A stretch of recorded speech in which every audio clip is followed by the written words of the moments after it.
Well, thanks, Jordan, for that story. Now, the media is looking at this as a direct attack on the freedom of the press. But what do the people who understand the laws think?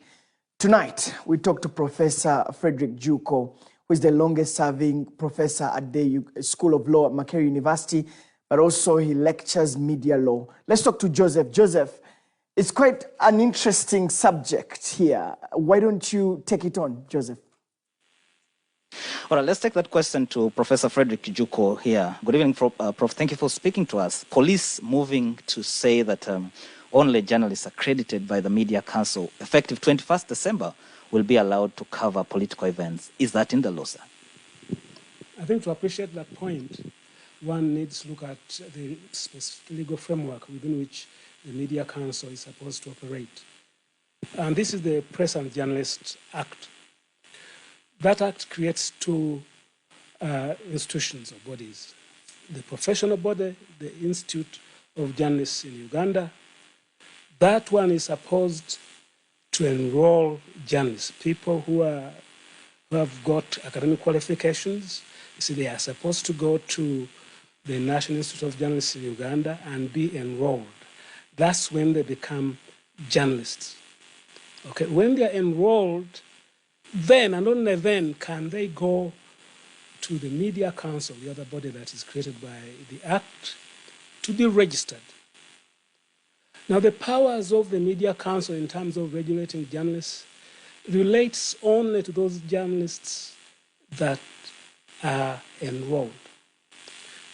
The Media Council has no power over anybody who is not enrolled.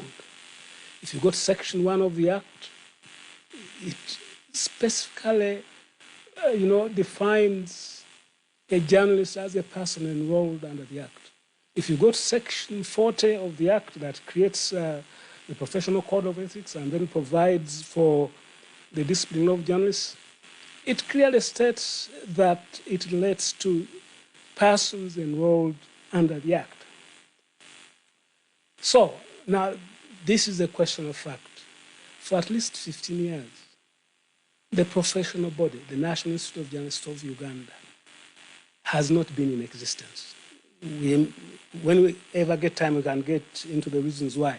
It hasn't been in existence, so nobody has been enrolled, I'm sure, for the last 15 years.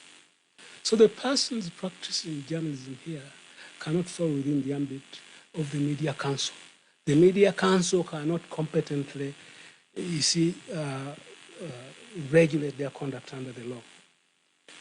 Then as to the question of the accreditation card, the law provides for an accreditation card from the Media Council in only one aspect. That is employees of or freelancers working for foreign media institutions. Those are the only people that the Media Council can provide accreditation cards. So when I look at the law, I see no power for the media to accredit journalists for purposes of elections. In any case, you see, there are no journalists in terms of the law that today that the Media Council can, regulate in the manner it wants to regulate. I know it is purporting to do that under the law, but it has no basis. Then all right, Prof. I just wanted us to touch on what advice would you give to media houses? They are faced with this directive. The Media Council is breathing down their necks. The police has said effective 21st, their territorial commanders will allow only those with the cards. Which way, sir, for the journalists? You see, the Media Council can't purport to issue cards to journalists that are not journalists, as far as the law is concerned. But an even more important point, you see, without the National Institute of Journalists of Uganda, right, it is not possible to constitute the Media Council according to the law as it's supposed to be. You see, the Media Council has 13 members.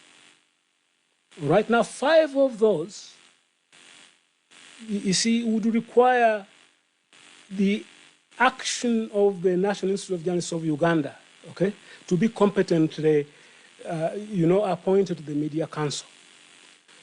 12 of them scholars. You see, the Media Council appoints in consultation with the NIJU, okay, that body. 2 other members are actually representatives of NIJU who are not there. And then another one, the 5th, is that member of the public that is nominated by NIJU. So as it is, the Media Council itself actually is not properly constituted. In my view, it can't competently, transact business.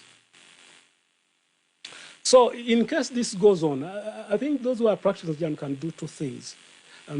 One, they can go to court to ask for judicial review of that administrative measure. One, because the Media Council is purporting to regulate people who are not within its ambit because they are not enrolled journalists. Its competence relates to that. Secondly, the Media Council itself is not properly constituted to conduct business. And you see the first schedule that deals with the proceedings of the Media Council cannot cure that fundamental problem. Okay, thank you. Thank you very much. Time is not our best ally. I'll certainly get notebooks next time and come and sit and then listen to the position of the law. Thank you, Professor Frederick Juuko, for speaking to us. Solomon, the Prof says you could seek judicial review in court, but he seems to opine that actually the Media Council is not properly constituted and does not have the legal mandate to regulate journalists who are not enrolled under the National Institute of Journalists of Uganda as enshrined in the Press and Journalists Act. Cannot issue out accreditation. Joseph, thank you. Joseph Sabiti was speaking to Professor Frederick Juuko, who is a media law scholar here in Uganda, but also one of the longest serving professors at the School of Law. I don't know how it's going to look like, Mabel, ahead of 21st of this month. Well, the constant is journalism can never be silent. That's its greatest virtue.